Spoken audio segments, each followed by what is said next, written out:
refer this file onto the RCMP. Thank you very much. I will circle back to that, but I just want to revisit with you, Deputy Minister. So you've said specifically with respect to this issue on the request for proposal being authored by the bid winners, GC Strategies, that matter was referred to the Royal Canadian Mounted Police? So, Chair, her mic didn't turn on. Would you repeat that? I didn't miss that as well. Yeah, mic didn't it should turn go on on automatically. Yes. That she said yes. Yes, it has been. Okay. So, Ms. Poulin, previously you talked about being reasonably suspicious of the conduct of GC Strategies, that you were gathering evidence. Are there additional matters or additional files that you have transferred to the RCMP with respect to GC Strategies? Merci pour la question. Thank you for the question, Mr. Chairperson. We have a number of reviews and administrative investigations underway. We take all the information that's provided to us seriously by the CBSA, the Auditor General's report, as well as the Ombudsperson's report.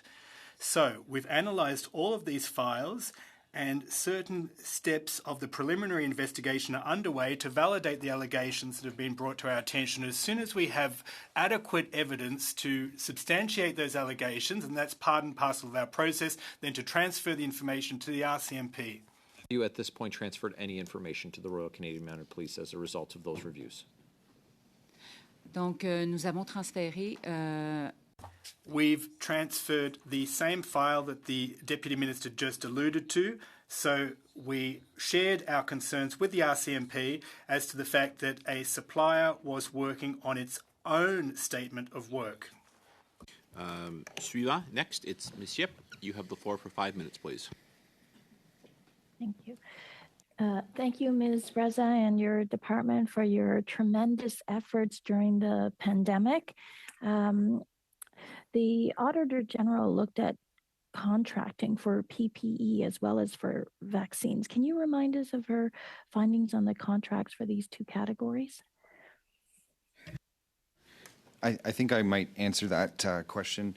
In terms of the vaccines, we commented on the fact that the government was able to mobilize and get sufficient vaccines for every Canadian to be vaccinated if they wanted to be vaccinated. Our concern related to making sure that there was best value, and indeed in a highly competitive environment, we signaled that it was a challenge for the government. Obviously, with respect to the earlier audit of personal protective equipment, PPE, we had similar findings that the government had mobilized to make sure that the PPE needed by Canadians was available. Thank you. Ms. Reza, yesterday GC Strategies had its security certification suspended, which means it's ineligible from bidding on any contracts with security requirements. Why take this step now? Thank you very much for the question. Catherine. Merci beaucoup pour la question.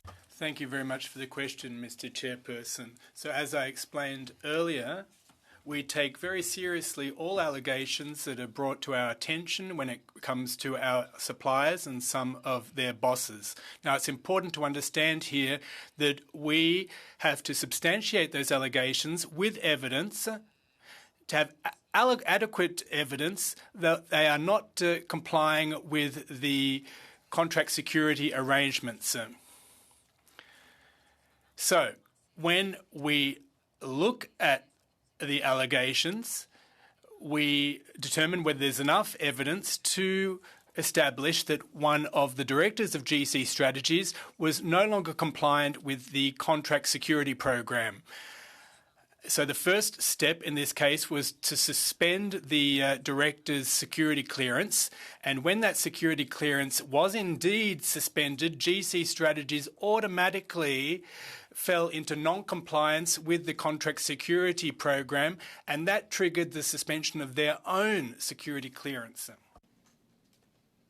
So what is the bar for suspending? Merci beaucoup pour la question, Monsieur le Président. Thank you very much for the question, Mr. Chair. There is no bar per se. Each allegation must be looked at on its own merits to determine whether it is substantiated and if there are substantiating evidence. So sometimes if there's one allegation, we confirm it by way of specific evidence. Now, let me now refer to the other security clearance suspension that occurred. We were informed of the fact that a senior director of a supplier had two jobs. He was so this verification was very swift, and we got confirmation of this double dipping. And on the basis of that, and given the other evidence in the file, we determined that the director was no longer in compliance with the program, and we suspended his security clearance promptly. As far as GC Strategies is concerned, there are a number of allegations that were made, and the sum total of the allegations that was substantiated resulted in the fact that the senior director fell into non-compliance and his security clearance was suspended as a result. Thank you. A very significant issue that the Auditor General's report identifies is the terrible lack of documentation.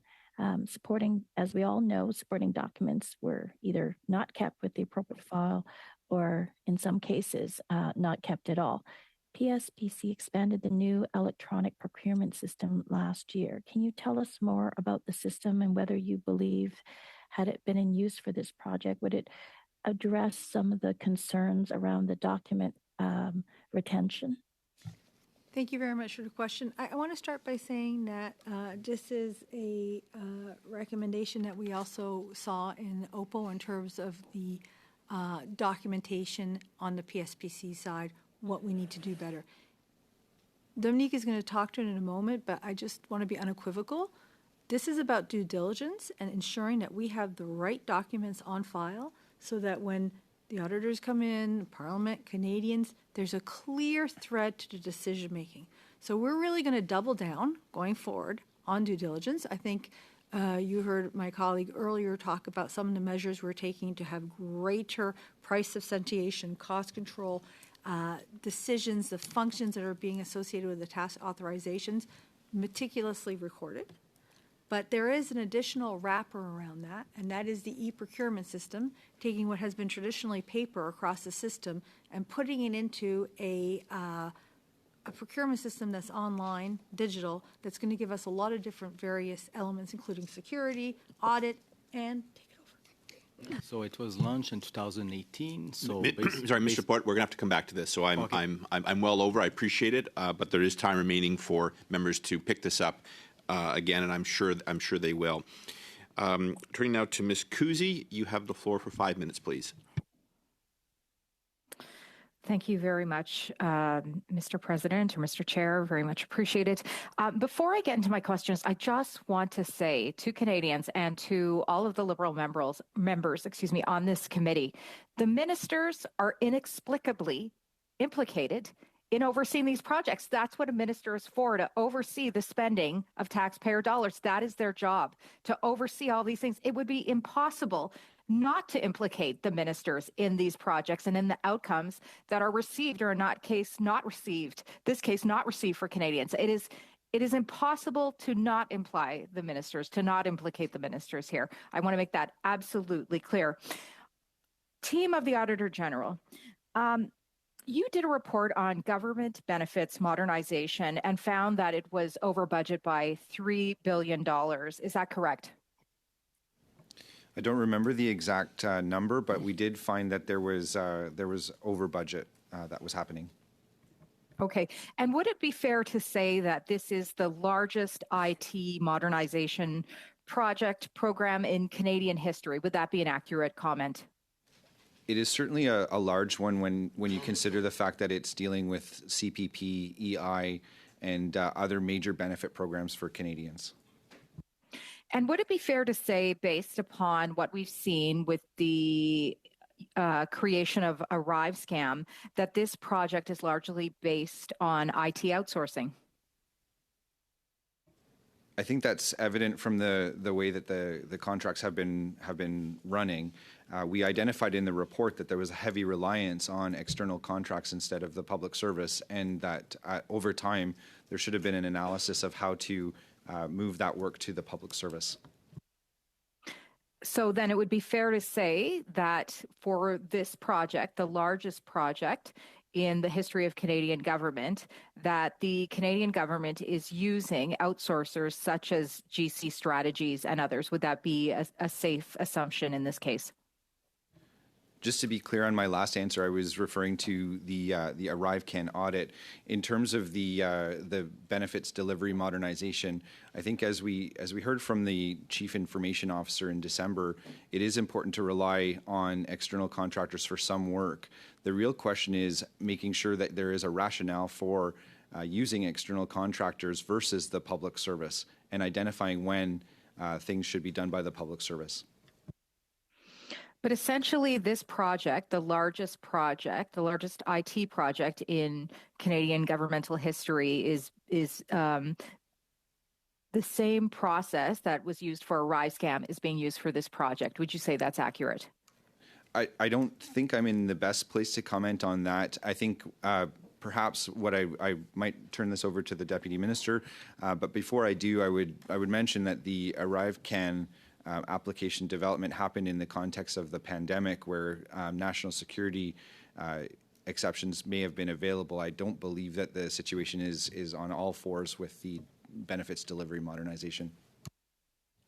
No, that's fine, Mr. Hayes. I'll continue with my questioning. So, but would you say it's possible then that the benefits modernization that was completed, a report was completed by your office where they saw it was a $3 billion, we're not even talking 54 million, 60 million, but a $3 billion overrun. It's safe to say that it could be as a result of the same model that ArriveScam is being based upon. Would there be any truth to that statement at all? Or would this possibility exist that what we see with ArriveScam, 60 million minimum, could be used for this largest project ever in the history of Canadian government in IT that currently is at a $3 billion overrun? Is that possible? Well, I'm having a difficult time making the connection between the two projects. What I would say is that some of our findings in the ArriveCan audit would be important for the departments that are involved in benefit delivery modernization, including the importance of making sure that competitive procurement is used as much as possible, including the fact that documentation for decision making should be clear and concise on the file.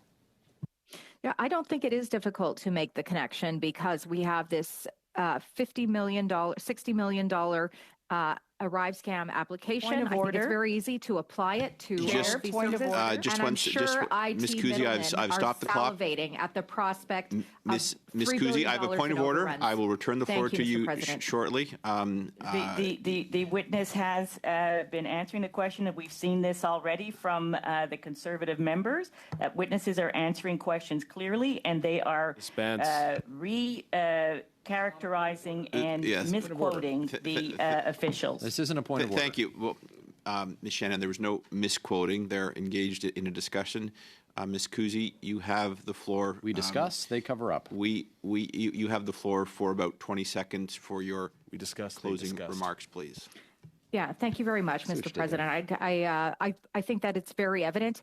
And any individual knows if you take a sample size of something, you can apply it to a larger subset. Say, for example, polls. You can take a small poll and apply it to a larger subset. Just one thing as an example, and I think that we would find that as well, that the mismanagement that we have seen in ArriveScam could potentially is being used in this larger subset of this largest project in the history of Canadian IT government projects. Thank you very much, Mr. President. Thank you, witnesses. Ms. Bradford, you have the floor for 5 minutes, please. Thank you. I am going to give my turn over to MP Shanahan because I just have to leave for a ministerial announcement, but I have MP Ariel has stepped up. So coverage is here. The floor is yours, Brenda, and thank you so much. Thank you very much, Chair. Again, I want to take this time to thank the